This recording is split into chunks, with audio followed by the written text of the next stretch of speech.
Hi everyone. In our previous session, we have introduced the van der Waals equation of state. In today's class, we will be deriving the van der Waals equation. Real gas's ideal gas equation complete ആയിട്ട് follow ചെയ്യുന്നില്ല. So we have to modify this equation PV is equal to nRT. അതിനുവേണ്ടി van Darr വാൾ എന്ന് പറയുന്ന scientist രണ്ട് correction terms introduce ചെയ്യാണ് ചെയ്തിരുന്നത്. ഒന്ന് മോളിക്യൂൾസിൻ്റെ volume, അതുപോലെ തന്നെ മറ്റൊന്ന് അവിടെയുള്ള മോളിക്യൂൾസ് തമ്മിലുള്ള ഇൻ്റർമോളിക്കുലർ അട്രാക്ഷനും കൺസിഡർ ചെയ്തിട്ടായിരുന്നു അത്. അതിൻ്റെ ഡീറ്റെയിൽഡ് ആയിട്ടുള്ള എക്സ്പ്ലനേഷൻ നമ്മൾ കഴിഞ്ഞ ക്ലാസ്സിൽ തന്നിട്ടുള്ളതാണ്. സോ നമ്മൾ ആദ്യം ഡിസ്കസ് ചെയ്യുന്നത് എങ്ങനെയാണ് വോളിയം കറക്ഷൻ ചെയ്തിട്ടുള്ളത് എന്നാണ്. സോ 1 മോൾ ഗ്യാസിൻ്റെ ടോട്ടൽ വോളിയം V ആണെന്ന് കൺസിഡർ ചെയ്യുക. കൈനറ്റിക് തിയറി അനുസരിച്ച് നമ്മൾ മോളിക്യൂൾസിനെ പോയിൻറ്റ് മാസസ് ആയിട്ടാണ് കൺസിഡർ ചെയ്തിരുന്നത്. അങ്ങനെയാണെങ്കിൽ എല്ലാ മോളിക്യൂൾസിനും മൂവ് ചെയ്യാൻ ആ ടോട്ടൽ വോളിയം V തന്നെ ലഭിക്കുമായിരുന്നു. പക്ഷേ റിയൽ ഗ്യാസസിൻ്റെ കേസിൽ നമുക്കറിയാം എല്ലാ ഗ്യാസ് മോളിക്യൂളിനും ഒരു ഫൈനൈറ്റ് സൈസ് ഉണ്ട്. അതായത് അവർ ഒക്കുപ്പൈ ചെയ്യുന്ന കുറച്ച് സ്പേസ് ഉണ്ട്. അവരൊന്നും പോയിൻറ്റ് മാസസ് അല്ല. അതുകൊണ്ട് തന്നെ ഗ്യാസ് മോളിക്യൂൾസിനെ മൂവ് ചെയ്യാൻ നമ്മൾ പറഞ്ഞിട്ടുള്ള ടോട്ടൽ വോളിയം V ലഭിക്കില്ല. കാരണം കുറച്ച് സ്പേസ് അവരെന്തിന് യൂസ് ചെയ്യും, അവർ ഒക്കുപ്പൈ ചെയ്യാനായിട്ട് യൂസ്ഡായി പോകും. സോ നമുക്ക് എന്ത് ചെയ്യണം, ഒരു കറക്ഷൻ ടേം അവിടെ ഇൻട്രൊഡ്യൂസ് ചെയ്യണം. ലൈക്ക് ടോട്ടൽ വോളിയത്തിൽ നിന്ന് സം എമൗണ്ട് അവിടെ നിന്ന് നമുക്ക് സബ്സ്ട്രാക്ട് ചെയ്യേണ്ടതായിട്ട് വരുന്നുണ്ട്. വിയിൽ നിന്ന് ഒരു ഡെഫിനിറ്റ് എമൗണ്ട് നമുക്ക് സബ്സ്ട്രാക്ട് ചെയ്യണം. എന്തിനുള്ളതാണത്? നമ്മുടെ ഗ്യാസ് മോളിക്യൂൾസിന് ഒരു ഡെഫിനിറ്റ് സൈസ് ഉണ്ട് എന്ന് നമ്മൾ കാണിക്കാൻ വേണ്ടിയിട്ട്. So we have to subtract the term V minus B. So we can write the corrected volume അല്ലെങ്കിൽ ഐഡിയൽ വോളിയം എന്ന് പറയുന്നത് നമ്മൾ നോർമൽ പറയുന്ന ക്യാപിറ്റൽ വിയിൽ നിന്ന് സം എമൗണ്ട് സബ്സ്ട്രാക്ട് ചെയ്യണം, that is B.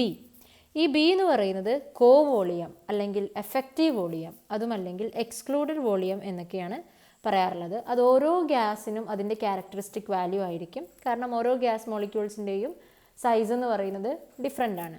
So total molecules occupy ചെയ്യാനെടുക്കുന്ന space ആണ് ആക്ച്വലി ഈ B എന്നുള്ളത് കൊണ്ട് നമ്മൾ ഉദ്ദേശിക്കുന്നത്. സോ നമ്മൾ രണ്ട് ഗ്യാസ് മോളിക്യൂൾസിനെ ഇവിടെ കൺസിഡർ ചെയ്യാണ്. അവർ റിജിഡ് സ്ഫിയേഴ്സ് ആയിട്ടാണ് കൺസിഡർ ചെയ്യുന്നത്. They are having A radius R. ഇനി നിങ്ങൾക്ക് ഈ ഫിഗർ നോക്കിക്കഴിഞ്ഞാൽ കാണാൻ പറ്റും മാക്സിമം അവർക്ക് എത്താൻ പറ്റുന്ന, റീച്ച് ചെയ്യാൻ പറ്റുന്ന ക്ലോസസ്റ്റ് ഡിസ്റ്റൻസ് എന്ന് പറയുന്നത് 2R ആണ് അല്ലേ? സോ നമുക്ക് ഈ 2R എന്തായിട്ട് എടുക്കാം? കൊളീഷൻ ഡയമീറ്റർ സിഗ്മയായിട്ട് പരിഗണിക്കാം. ഇനി നമ്മൾ മോളിക്യൂളിൻ്റെ വോളിയാണ് കൺസിഡർ ചെയ്യുന്നത്. സോ ഒരു സിംഗിൾ മോളിക്യൂളിൻ്റെ വോളി ആയതുകൊണ്ട് തന്നെ ഞാൻ VM എന്നാണ് എടുക്കുന്നത്. സിംഗിൾ മോളിക്യൂളിൻ്റെതാണ്. So VM is equal to we know സ്ഫിയേഴ്സിൻ്റെതാകുമ്പോൾ 4/3 πr³. ഇനി ഇവിടെ നമ്മൾ റേഡിയസ് എന്ന് പറയുന്നത് നമ്മളെ സംബന്ധിച്ച് എന്താണ്? സിഗ്മ ഡിവൈഡഡ് ബൈ 2 ആണ്. നമുക്ക് R പകരം എന്തെഴുതാം? ഇവിടെ സിഗ്മ/2 എന്ന് എഴുതാം. കാരണം 2R is equal to sigma നമ്മൾ നേരത്തെ കണ്ടിട്ടുണ്ട്. So when we are substituting it here 4/3 π into സിഗ്മ/2 ഹോൾ ക്യൂബ്. ഇത് നമ്മൾ റീഅറേഞ്ച് ചെയ്ത് വരുന്ന സമയത്ത്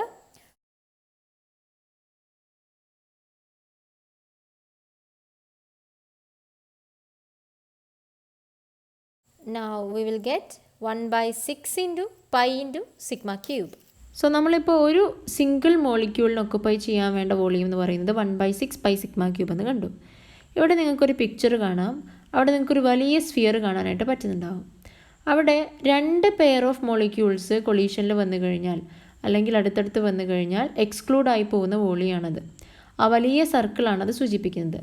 ആ വലിയ സർക്കിളിൻ്റെ റേഡിയസ് നിങ്ങൾക്ക് അവിടെ സൂചിപ്പിച്ചിട്ടുണ്ട് സിഗ്മ എന്നാണ്. കാരണം നമ്മൾ ഓൾറെഡി കണ്ടിട്ടുണ്ട് സിഗ്മ/2 എന്ന് പറയുന്ന റേഡിയസ് ഉള്ള 2 സ്ഫിയേഴ്സാണ് കമ്പൈൻ ചെയ്യുന്നത്. സോ ടോട്ടൽ ഇവിടുത്തെ വലിയ സർക്കിളിൻ്റെ റേഡിയസ് എന്ന് പറയുന്നത് സിഗ്മ ആയിരിക്കും.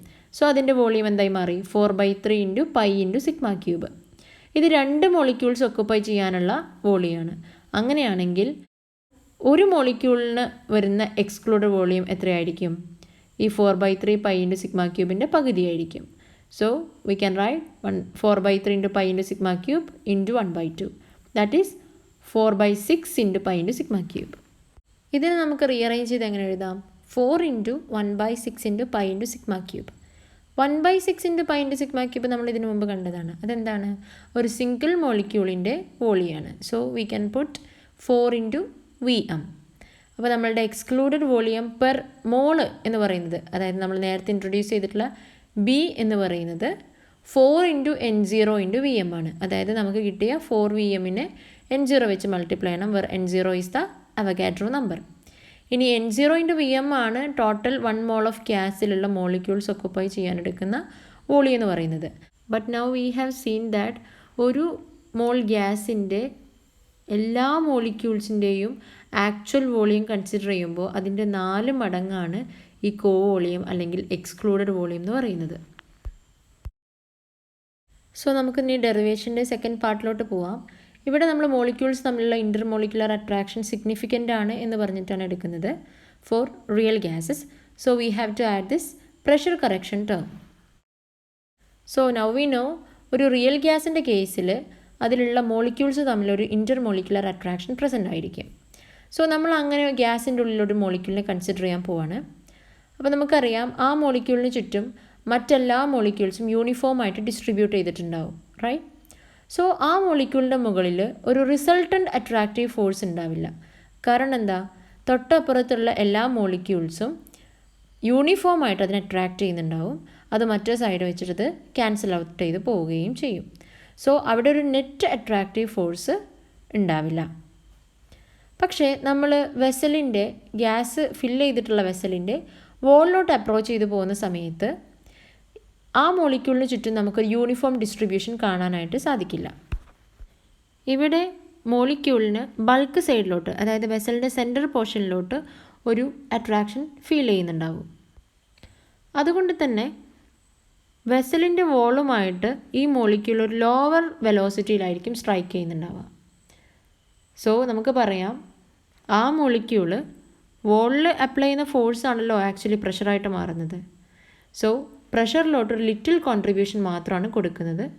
കാരണം ആ മോളിക്യൂളിന് ഒരു അട്രാക്ഷൻ ഫീൽ ചെയ്യുന്നുണ്ട്, അല്ലെങ്കിൽ ബൾക്ക് സൈഡിലോട്ട് സെൻറ്റർ പോർഷനിലോട്ട് ഒരു പുള്ളതിന് വരുന്നത് കൊണ്ട് തന്നെ നല്ല വെലോസിറ്റിയിൽ ചെന്നിട്ട് വോളിൽ പോയിട്ട് ഹിറ്റ് ചെയ്യാനായിട്ട് സാധിക്കില്ല.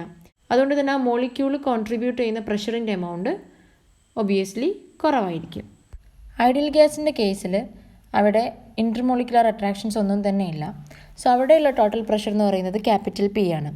പക്ഷേ നമുക്കിവിടെ മോളിക്യൂൾസിന് വോൾ സൈഡിലുള്ള മോളിക്യൂൾസിൻ്റെ കേസിൽ ചെറിയൊരു പ്രഷർ അവർ ഇൻസേർട്ട് ചെയ്യുന്നുണ്ട്. അതിനെ നമ്മൾ the internal pressure of the gas എന്ന് വിളിക്കും. ആ ഒരു സ്മോൾ പ്രഷറും കൂടെ നമുക്ക് ഐഡിയൽ പ്രഷറിൻ്റെ കൂടെ ആഡ് ചെയ്ത് കൊടുക്കണം. സോ കറക്റ്റഡ് പ്രഷർ എന്ന് പറയുമ്പോൾ ഐഡിയൽ പ്രഷർ പ്ലസ് നമ്മുടെ ഗ്യാസിൻ്റെ ഇൻറ്റേർണൽ പ്രഷറും കൂടെയാണ്. So capital P plus P. So നമ്മൾക്ക് ഇപ്പോൾ ഒരു കറക്ഷൻ ടേം ഉണ്ട് P എന്ന് മനസ്സിലായി കഴിഞ്ഞു. ഇനി അതിൻ്റെ വാല്യൂ ആണ് കണ്ടെത്താൻ പോകുന്നത്. അതിനുവേണ്ടി നമ്മൾ കൺസിഡർ ചെയ്യുന്നൊരു ടേമാണ് നമ്പർ ഡെൻസിറ്റി. നമ്പർ ഡെൻസിറ്റി നിങ്ങൾക്ക് എല്ലാവർക്കും അറിയാം, ഒരു യൂണിറ്റ് വോളിയത്തിലുണ്ടാകുന്ന മോളിക്യൂൾസിൻ്റെ എണ്ണം. സോ നമ്മുടെ റോ കൂടുതലാണെന്ന് പറഞ്ഞു കഴിഞ്ഞാൽ ആ നമ്മൾ കൺസിഡർ ചെയ്യുന്ന സിംഗിൾ മോളിക്യൂളിന് ചുറ്റുമുള്ള മോളിക്യൂൾസിൻ്റെ എണ്ണവും കൂടുതലായിരിക്കും. അതുകൊണ്ട് തന്നെ അവിടെ ആ സിംഗിൾ മോളിക്യൂളിന് അനുഭവപ്പെടുന്ന അട്രാക്റ്റീവ് ഫോഴ്സും കൂടുതലായിരിക്കും. സോ നമ്പർ ഡെൻസിറ്റി കൂടുതലാണെന്ന് പറഞ്ഞു കഴിഞ്ഞാൽ നമുക്ക് പറയാം the attractive force exerted on a single molecule will be directly proportional to rho. അതുപോലെ തന്നെ നമ്പർ ഡെൻസിറ്റി കൂടുതലാണെന്ന് പറഞ്ഞു കഴിഞ്ഞാൽ ഒരു ഇൻസ്റ്റൻറ്റിൽ വോളിൽ സ്ട്രൈക്ക് ചെയ്യുന്ന മോളിക്യൂൾസിൻ്റെ എണ്ണവും കൂടും. കൂടുതൽ മോളിക്യൂൾസ് ഉണ്ടാകുമ്പോൾ കൂടുതൽ സ്ട്രൈക്കിംഗ് ഉണ്ടാകും. സോ നമുക്ക് മനസ്സിലായി സിംഗിൾ മോളിക്യൂളിൻ്റെ മുകളിൽ എക്സേർട്ട് ചെയ്യപ്പെടുന്ന അട്രാക്റ്റീവ് ഫോഴ്സ് എന്ന് പറയുന്നത് ഡയറക്റ്റ്ലി പ്രൊപ്പോർഷണൽ ടു റോ ആണ്.